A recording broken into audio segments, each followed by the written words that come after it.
because the tariffs are forcing them to come back. And remember, there are no tariffs if you build here, and that's a big factor. So we have record numbers. Howard was just telling me the numbers that we're talking about are crazy, beyond anybody's wildest expectation. So they'll be doing a lot of building, all sorts of businesses, including the basics of automobiles.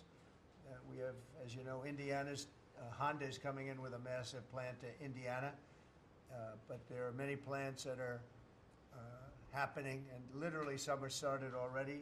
General Motors is already redoing plants that were half abandoned, or they have plants that weren't being fully utilized.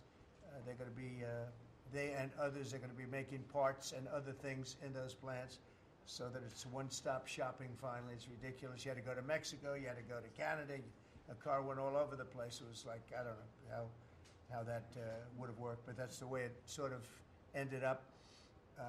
We had a deal, and we have a deal, it's fine, but people took advantage of the deal. They cheated. And when you cheat, the deals are unfortunate. But now what's happening is the numbers are beyond our wildest expectations. Now, having to do with cutting, we've done a lot of cutting, cutting from people, ideally the people that aren't doing the job. In many cases, people weren't attending jobs. In some cases, in many cases, people didn't exist. They had on the government rolls people that don't even exist. But of the ones that did exist, as you know, many didn't come to work. Many had no intention of coming to work. Many were paid and working someplace else.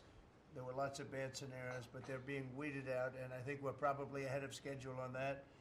And to me, something that was just terrible is the contracts that we're finding, the fraudulent contracts that we're finding, where millions and millions of dollars and even billions of dollars in some cases were given out. And I think we'll start with that.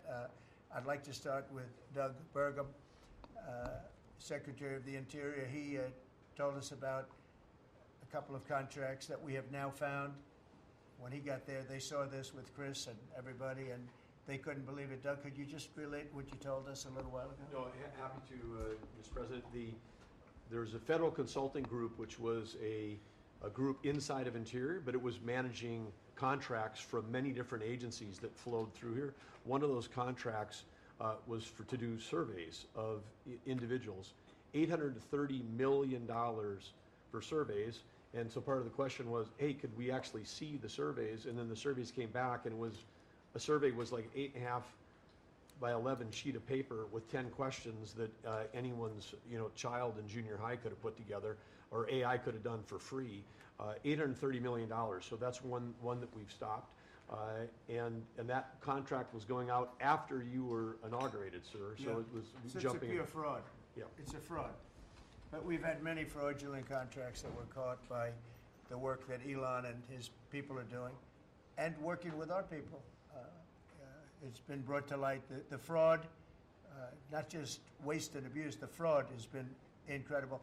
You mentioned one, Madam Secretary. Well, yes, sir. Well, let me just add to that, and thank you. We just had a wonderful cabinet meeting, all aligned on certainly the effort to realign the government. But even at the U.S. Department of Agriculture, we've canceled a $300,000 contract educating on food justice for queer and transgender farmers in San Francisco. A similar contract we canceled in New York, again, educating transgender and queer farmers on food justice and food equality. I'm not even sure what that means, but apparently the last administration wanted to put our taxpayer dollars towards that. We canceled a $600,000 contract out of Louisiana that was studying the menstrual cycles of transgender men, a $600,000 contract. We canceled another contract out of a university in the middle of the country that focused on getting more diversity, equity, and inclusion into our pest management industry. Again, these are nonsensical. It makes zero sense to use taxpayer dollars to fund these. I know these are just a few examples of the hundreds and hundreds that we have found. Well, a clear case of fraud was with the Small Business Administration, where they were handing out loans, $330 million worth of loans to people under the age of 11. I think the youngest, Kelly, was a 9-month-old who got a $100,000 loan. That's a very precocious baby we're talking about here. Well, we're tackling the fraud, waste, you know, hundreds of billions of dollars of fraud go unprosecuted, so we're taking that on. We have a zero tolerance policy for fraud, and we continue to crack down on it and make sure people are held accountable. It's amazing. And you have a lot of that. You've found far too much of it. It's a pure fraud. We like to use the words waste and abuse because they sort of sound good, but many of these things are pure fraud. Now, there was a contract that you've heard about where Stacey Abrams got $2 billion just before we took over, and it was a rush to get her the money, and that was environmental, and nobody knows what she was doing. But $2 billion. If you got $2 million, that's a lot. If you got 200,000, that's a lot. But this was $2 billion was given. Lee, do you want to talk about that? And the other one that was even worse? EPA has now canceled over $22 billion worth of contracts. $2 billion going to this NGO that Stacey Abrams was tied to. They received only $100 in 2023. And then the Biden administration gave them $2 billion. The director of the Greenhouse Gas Reduction Fund saw his former employer get $5 billion. So $20 billion went to just 8 NGOs, and they're all pass-throughs. And then they were giving it to other entities, many of them were pass-throughs. And what you have is all these extra middlemen, they're taking their cut. And the taxpayer ends up getting screwed. They're losing out on all this hard-earned money. They can't afford to have the federal government waste. The partnership with DOGE and Elon Musk has been incredible at EPA. Their team is very talented. We wouldn't have been able to do it without them. And of course, this mandate from President Trump to make sure that we identify every last penny, whether we're saving $50,000, $5 million, or $22 billion. We will not rest until every last penny is saved. Thank you, Mr. President, for the opportunity to do this for the American public. Thank you. Great job you're doing. So we have a lot of that. We're getting down to a point we think probably over the next 2 or 3 months we'll be pretty much satisfied with the people that are working hard and want to be members of the administration and our country, really. And they're doing a lot of good people. We have a lot of great people. We want to keep the good ones, and we want to get rid of the ones that don't exist, and we want to get rid of the ones that do exist but don't work. And we have quite a few of them. Would anybody else like to say something before we take some questions from the press, please? Doug Collins. Yes, Mr. President, I think one of the things that you've always told me is take care of our veterans, and that's what we're doing at the VA. And one of the things, though, is you also have to know who your employees are. You have to know the very fact of who you are. We're 470,000 roughly when we started this, larger than the active duty Army, when you think about that in the perspective. But however, this is an interesting point. When I first got there and we started looking at this, how you take care of people, we didn't have an HR system that could actually give us a rundown on who actually was working where. That we've had to work with that, working with our VA employees who are DOGE liaisons. We've been able to put together an organizational chart which we can start looking at that. But the interesting part about it is about taking care of veterans, and what you've told me to do is how do we get the people in the right places. And I think when we look at this, GAO has told us we were high risk for years. The previous administration put literally tens of billions of dollars and tens of thousand employees over the last 4 years, and we saw our statistics basically stay the same or go down. Backlogs went up. You know, maybe the question is not money and employees anymore. Maybe it's the organization and how we effectively deliver for the American people. And that's what we're going to do. Well said. And you know, one thing I want to add to it, it is not necessarily a very popular thing to do. You know, you're talking about employment, you're talking about people and the lives of people. And yet, I think the American public understands we're trying to save our country and make our country great again. I mean, you could say it, but we're trying to save our country from this extraordinary thing that was happening. What they were doing to our country was just a horrible thing. And I have no idea how it plays out in the public. I guess you see poll numbers that are very good numbers, but I don't know what that means long term. But it's something that has to be done. If we don't do it, we're not going to have much of a country left, so we have to do it. So we're doing things that I think a lot of presidents wouldn't be inclined to do, but we're doing it to really, you know, I don't want to use cliche. I don't want to say we're doing it to make America great again, because I say that on the campaign trail, but there's really no other words that could express it better than that. We're doing it to help our country, and our country was riddled with fat, like no country probably anywhere in the world. and we're getting rid of the fat. And at the same time, we're going to be bringing in millions of very good, high-paying jobs, and we're going to be taking in a lot of money. Our country's going to be very strong. We've been ripped off by every country in the world, friend and foe. We were taken advantage of like nobody's ever seen. And you saw what happened today with Venezuela. We did something with Venezuela, which is long in the making, and it's very substantial. And we'll be announcing cars very shortly, and we already announced steel, as you know, and aluminum. We'll be announcing pharmaceuticals at some point in the not too distant, because we have to have pharmaceuticals. We don't make pharmaceuticals anymore in our country. And if we have problems like wars or anything else, we need steel, we need pharmaceuticals, we need aluminum, we need a lot of these things that we sort of don't make anymore, and yet we're equipped to do it all. So we'll be announcing some of these things in the very near future, not the long future, the very near future. And it'll bring in billions of dollars, billions and billions, and it'll bring in, maybe more importantly, jobs. It'll protect the jobs we have, and it's going to be really, really quite amazing. Chris, did you have something to say? Yes, Mr. President. I want to say energy is the infrastructure that makes our country run and drives our national security. The Biden administration grew my department, the Department of Energy, by 20%, and expenditure much more than that, all in an effort to reduce the production of energy in the United States and to make energy more expensive. We are stewards of the American taxpayer dollars, right? That's the job of everyone around this table, led by you. We want to reverse that trajectory and care about every dollar an American taxpayer gives us, and are we using it for the benefit of Americans? Let me tell you one thing, huge growth in expenditures, huge growth in employee count. Puerto Rico, an American territory, had its electricity grid destroyed.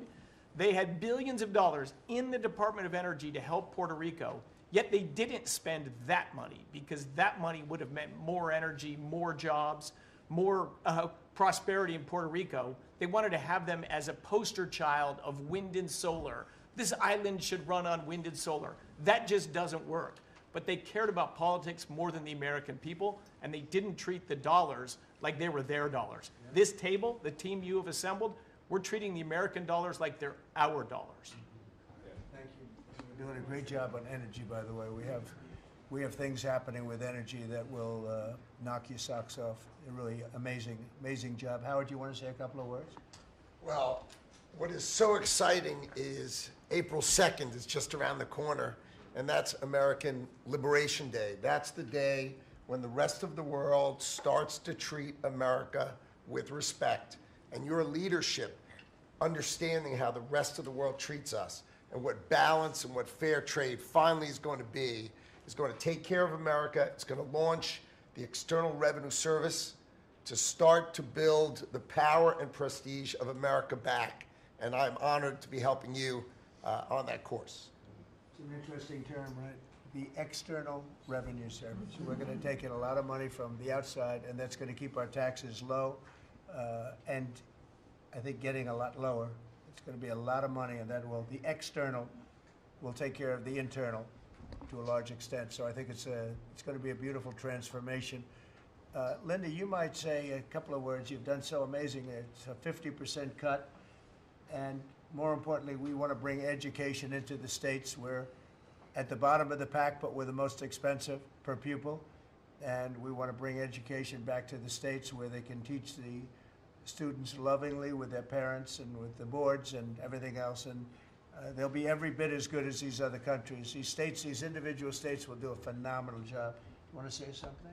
Yes, sir, and if we think about education, if we don't address the issues in education now and start getting our scores up, what are we going to find our next generation after that? Where are our engineers, our doctors, our lawyers, our scientists, our AI and technical experts going to come from? We will go farther and farther down, and with everything else we're doing within our country, building manufacturing, bringing all of that back, if we don't educate in the best way we can, we will be lost, and those generations will be lost. It is, I think, the cornerstone of our culture and what we need to focus on. And so by having education at the best place where it can be, which is at the states, the local levels, with governors, with best practices and tools, which I hope Department of Education can help supply for them, we'll do it. And Linda, as you know, the SBA has taken over her student loans, which is a lot of loans. It's a big job, and Kelly, we appreciate that. You're going to do fantastically well. And Bobby is going to be taking over their various medical aspects and health aspects of the educational process. So, and he's going to do a fantastic job of it. So, thank you very much. Thank you, Mr. President. I'd just say that I'm very grateful to you and very grateful for the partnership with Doge, with Elon. We've identified extraordinary waste in my department and HHS. The expenditures, the budget of HHS during the Biden administration went up by 38%.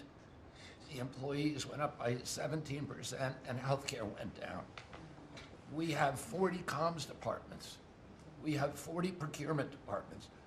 We have 40 IT departments, and we have 40 procurement, HR, none of them talking to each other. We are, with Elon's help, eliminating the redundancies. We are streamlining our department. We're going to go back to providing gold standard science. We're going to get the money to the scientists and to the patients rather than to the administrators and to the bureaucrats. And we're going to restore gold standard science, and we're going to make America healthy again.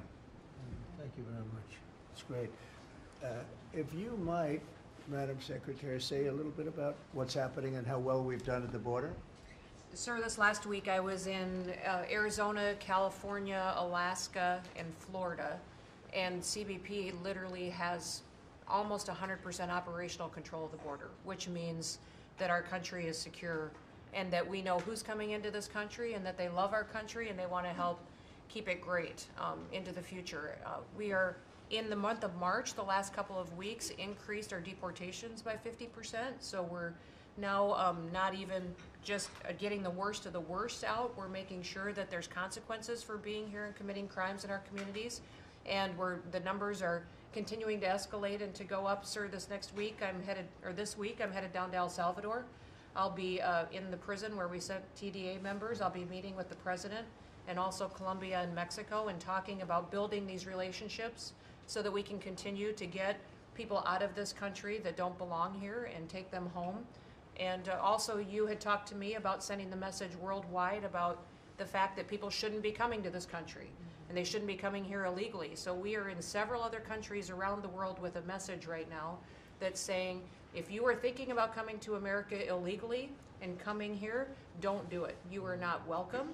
We have a legal process to becoming a United States citizen, and there are consequences if you come here illegally, and America has changed because we're putting Americans first. So we've also, the Coast Guard has done phenomenal work. I don't know if you all have reported on it, but we have broken historic records in the amount of drug interdictions that they have brought in. We've repositioned the fleet to go after the fentanyl crisis and to go after the southern border and securing it, and they've done amazing work as far as that. We were down in Florida. They brought in $500 million worth of cocaine that they had done in 14 interdictions and had brought them in, going right directly after the cartels and doing great work there. And we have a cutter that we have sped up the process, sir, the icebreaker. That'll be hitting the waters here this summer, and we've got 2 more that will be coming. But, you know, Russia is using their cutters and icebreakers up in the Arctic to do surveillance on us, and we're going to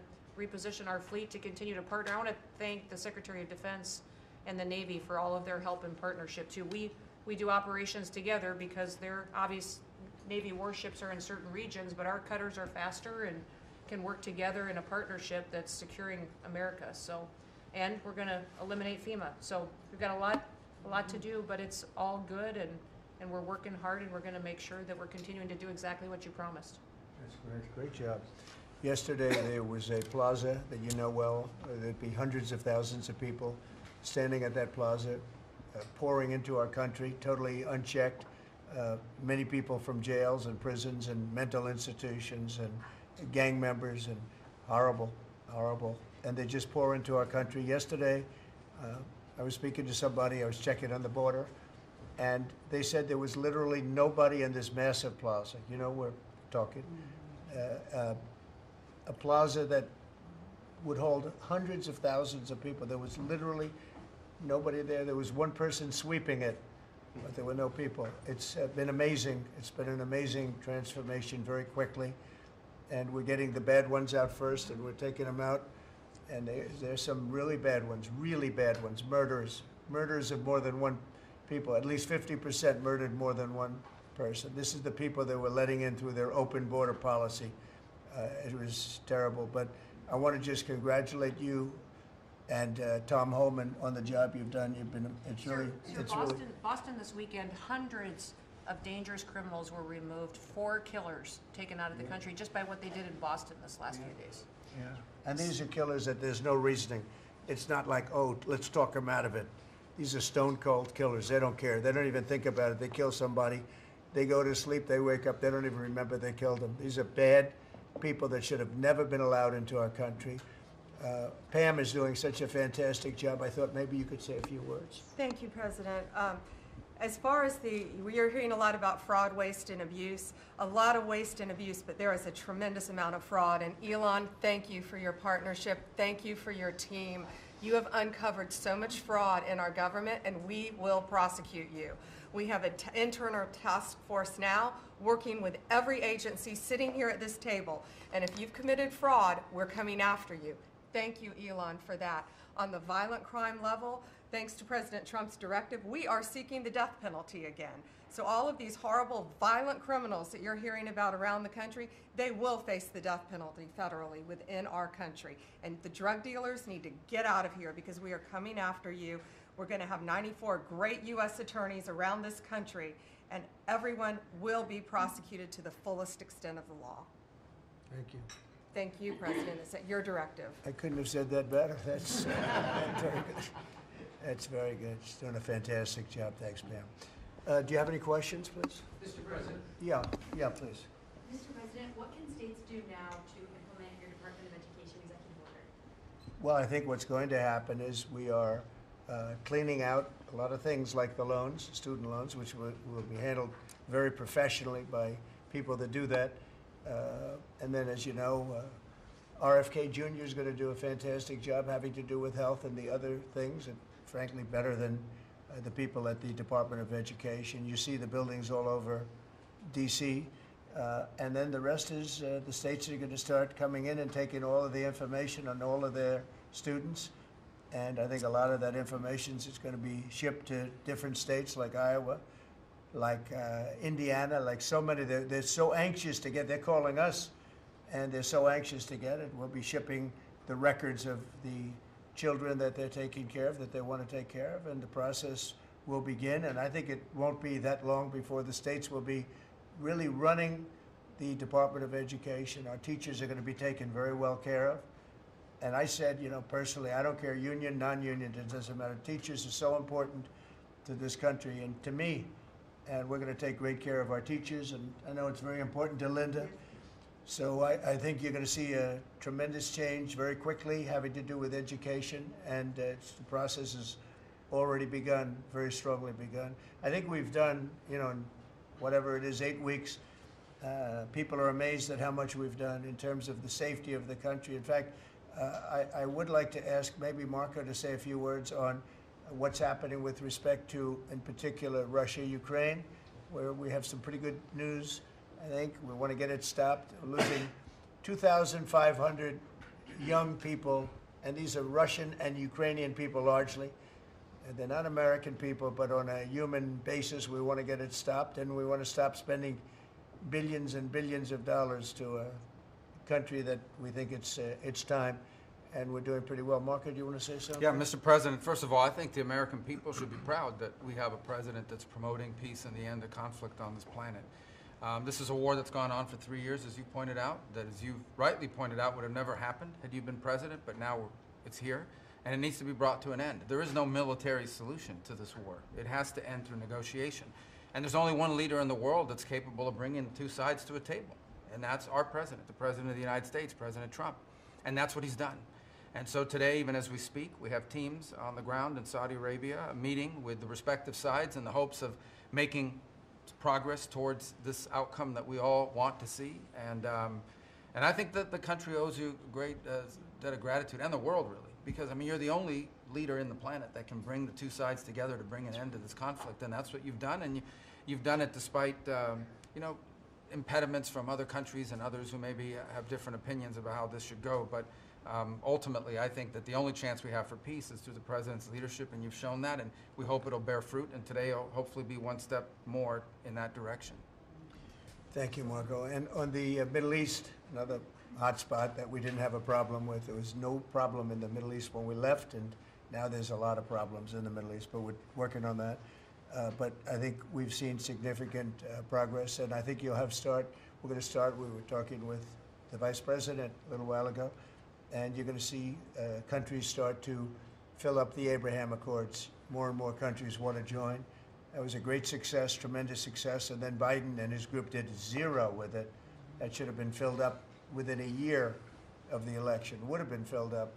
So countries are starting to want to get involved very much with the Abraham Accords again, so that'll be great. JD, do you want to say something? Yeah, sure. Yes, sir. Just on that topic, if you think about what happened with the Abraham Accords, one of the great diplomatic breakthroughs under the first Trump administration, really in the last 30 or 40 years of American history in the Middle East, and the Biden administration did absolutely nothing with it. Built on it, not at all, added 0 additional countries. Purely out of political spite, the Biden administration, I think, hurt the United States and really hurt the project of world peace.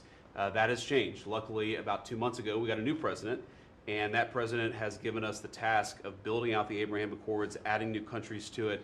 And really what you see is a lot of these countries that have historical, ethnic, or religious hatreds want to build. They want to build new artificial intelligence. They want to build new real estate projects. They want their citizens to become rich and prosperous and peaceful, and they're setting to the side some of those old hatreds under the leadership of President Trump. So it's early, but we made a lot of progress, and we'll keep on making progress, sir. Thank you, JD. One of the things that's very important, I think, to mention, I saw a show yesterday, and they had a Democrat congressman on. It was on Fox.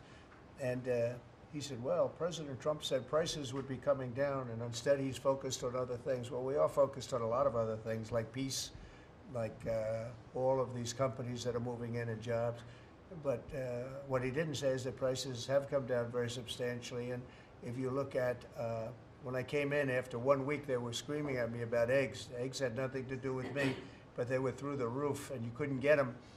And now they're down about 35, 40%, maybe even more than that. I'm going to let Brooke, if you would just discuss that. And groceries generally, prices are coming down, and energy prices are coming down. And I hope the Fed lowers interest rates, and then you're going to see interest rates coming down, and I'll have you speak about that in a second, Scott. Brooke, go ahead. Well, sir, thank you. I think the first thing that's really remarkable to note is that the prices of eggs under the 4 years of Joe Biden increased 237%. 237% in those 4 years, and yet it wasn't covered in the press at all. No one talked about the price of eggs in the summer of last year, for example, from the media. So, of course, the president wins, and he is inaugurated, and the next day, everyone is yelping about why the price of eggs are so high. So it was certainly one of many, many issues we took on under the 4 years of Joe Biden. We had the cost of input go up 30% for all of our agriculture products. At the same time, the trade deficit increased $49 billion, so it was zero under the first Trump administration, and then under Joe Biden, we sold $49 billion less of our ag products around the world. Then you combine that with the avian bird flu, and I know I've talked to a lot of you in the press on this over the last 3 or 4 weeks. But listen, here's the deal. The president, under his vision and support, we released about a month ago a very significant plan on how to bring the price of eggs down. It included 5 prongs. I won't go into it now because I don't want to bore everyone, but since that day, since we released that plan regarding biosecurity, repopulation, importing eggs, research, and then deregulating, taking those onerous rules off of our farmers, our egg-laying farmers, since that time, the price of eggs, the wholesale price of eggs, has come down 53%. So we're going to keep working on it. Listen, it's not something you solve overnight. Avian bird flu and some of the other animal diseases, we're working across the government, several partners out in the cabinet on that, especially my friend Secretary Kennedy over at HHS. But we have a long-term solution, but at least for now, in the short term, thanks to President Trump and so many that have worked so hard, the price of eggs are coming down, as well as the price of groceries. So thank you, sir, for the opportunity to lead on that. And the number is 53%, and they're readily available. So I think it's a fantastic job. And overall groceries are down, too. That's right. They're coming down. So the consumer's finally seeing some good news instead of year after year of prices going up because of grossly incompetent leadership. Scott, do you want to talk about interest rates, where you see it all going? Yes, sir. So we are, under your direction, we're reprivatizing the economy. We're bringing down government spending. We're bringing down excess employment in the government sector. On the other side, we're going to re-leverage the banking system. We're going to have all the new manufacturing jobs, so everyone who's laid off from the government will have an opportunity to go into the private sector, and that is going to lead to disinflation. Inflation is under control. We're going to get the affordability crisis fixed. So lower energy, deregulation, more private sector jobs that will naturally get interest rates down. Interest rates down. Mortgage rates are down almost every week since January 20th. The energy costs are down about 15%. Crude oil's down about 15%. And as we keep that going, interest rates are going to keep declining. It'll be good for mortgages. It'll be good for credit card debt. It'll be great for auto loans. That's great. And you're doing a really, really good job. I'd like to see the Fed lower interest rates. That's just my opinion, because things are coming down. We have inflation under control. Tremendous amounts of money will be soon coming in from tariffs, which is about time that we were able to partake. We've been ripped off by every country on that basis, and it's about time. But that will be, I think, treated very fairly. Will be very fair. But the money that we're talking about is rather astronomical, and it should be, because we put years and years. I was able in the first term. We had a great first term with the highest stock price increase ever. All the different things that we had, but one of the things, we took in a lot of money in tariffs, and I had just started that process, and we had to slow it down because of the COVID. We didn't go forward. We did a very good job with COVID, but that was something that happened to the whole world. It was a shame. What a shame. All those people dead, and all of the problems that it caused for countries far worse. I mean, some countries still haven't recovered. Economically, they haven't recovered. But we took in hundreds of billions of dollars in tariffs just starting the process. But this is a program that's going to be, I think, unbelievable for our country, and I think it's treating other countries very fairly, very, very fairly. I'd like to ask, if I might, Sean Duffy to say a few words about the air traffic control situation. You know, there were some mishaps, one in particular, the helicopter crashing into the plane. We have a system that's 40 years old. They spent tens of billions of dollars trying to patch it up and, you know, make it work, but it doesn't work. And my pilot says they use different systems. They don't want to use our system. It's so obsolete. And it's an obsolete, horrible thing that happened with respect to it. And we were going to, I said, day one, if this happens, if we are successful, we're going to have to get a brand new, modern, top-of-the-line air traffic system. And I think I can say that I've been working a little bit with Sean on it, but Sean's been working hard on it, and with his new person at FDA, who's going to be terrific, by the way. And maybe you want to talk to them about that, because we need safety in the air, total safety in the air, and this will give that to you. Sure. Thank you, Mr. President. We had a conversation on Friday. Again, our air traffic control system, as we talked about maybe privately or I don't know publicly with all of you, but we have decades of ideas and billions of dollars, and no progress is ever made on any of these initiatives. Air traffic control is the same thing. And so we're having a conversation about building a state-of-the-art, brand new, best technology, envy of the world, air traffic control system. And what's interesting from the DOGE team is they'll look and say, well, what is the problem? Why hasn't this been built? This is about safety. This is about people's lives. All of you fly. your family flies. Why hasn't it been done? And the problem is in government, it takes way too long. So technology changes and money changes and administrations change. We have to do this fast, which is why we need the partnership from the Congress to give us the money up front.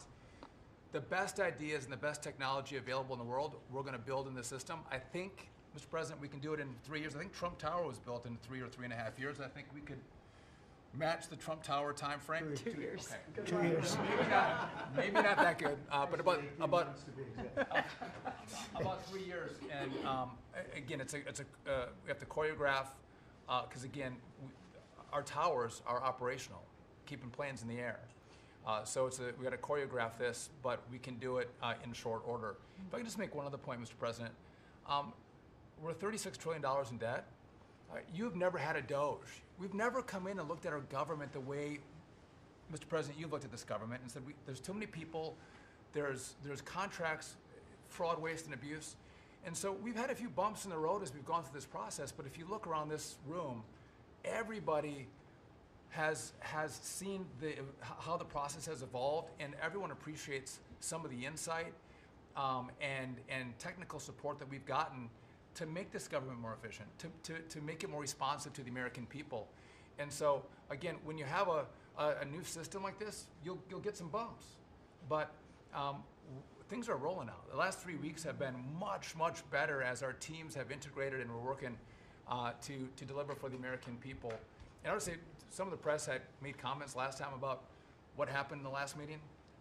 We had a great conversation in the last meeting. Elon and I had a great call after the meeting, and so sometimes the reporting can be a little bit off. I love the analysis that you guys do when you're not in the room. But I would just note that we're working well together, Mr. President, and the whole team here is working well together. Well, actually, we decided to see you after the cabinet meeting instead of before, and I think that's nice. But if you think about it, I guess never in history has anybody invited you to a cabinet meeting. We're very open and transparent, and we had a very good meeting today. So, I mean, you're standing here, you're seeing what the result of the meeting is. I think we're doing an amazing job for essentially 8 weeks on the job. I think there's never been anything like it. Did you have a question, please?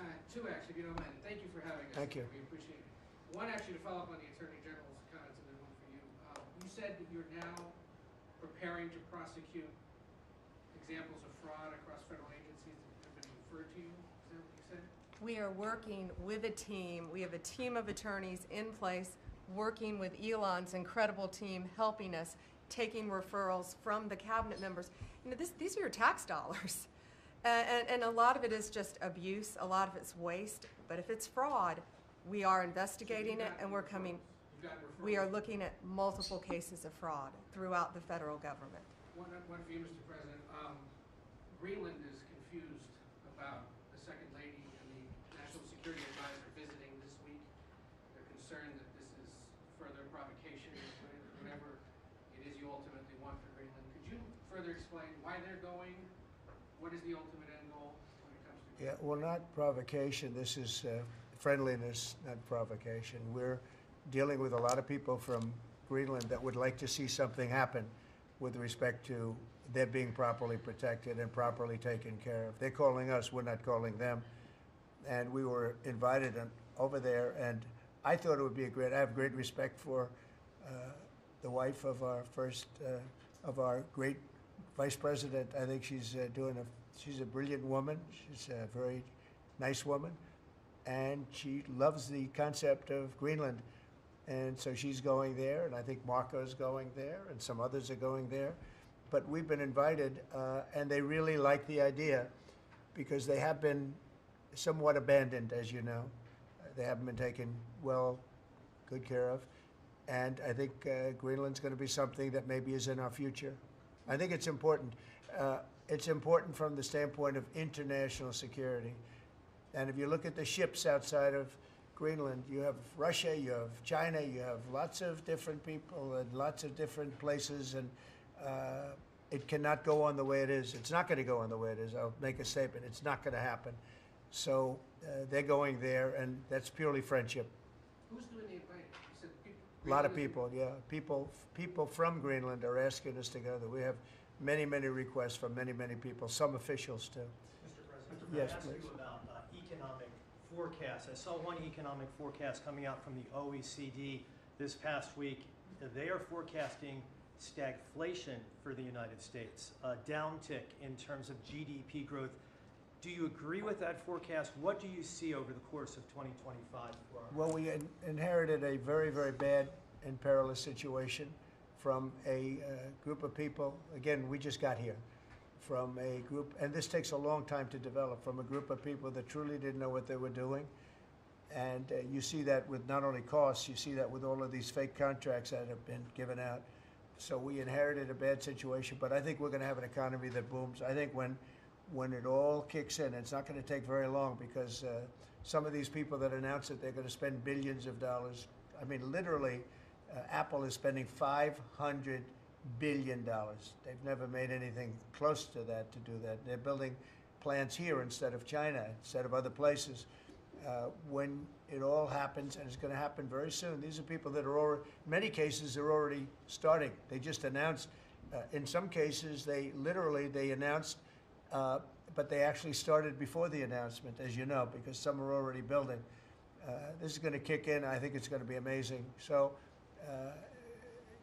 they're looking at, based on numbers that I was looking at 6 months ago, 7 months ago, I was very concerned about the economy. We're going to have something that's like nobody's ever seen before. We have numbers, and we have job generation that I don't think we've ever seen before. See how it works out, but I think the economy is going to go through the roof. Okay. Mr. President, Yeah, also, please. about Ukraine, in an interview with Time Magazine published this morning, President Zelensky said he believes that some members of your team have been influenced by Russian information. Those were his words. What do you have to say to that? Well, probably they have been influenced to get this thing settled, because Ukraine wants to see it settled. I think they have to have it settled, and Russia wants to see it settled. And I think if I weren't president, this would never happen. Marco's doing a great job, and Steve Witkoff has been incredible. Michael Waltz. We have a great group of people working on it, and that takes a good part of their day, settling something that really, well, it affects us monetarily because we've given so much money, and we're getting that done. In fact, Scott is telling me that the agreement on rare earths is just about completed. They'll sign it shortly. So it's, as you know, Europe is in for a very small fraction of what we're in for. It affects them much more than it affects us.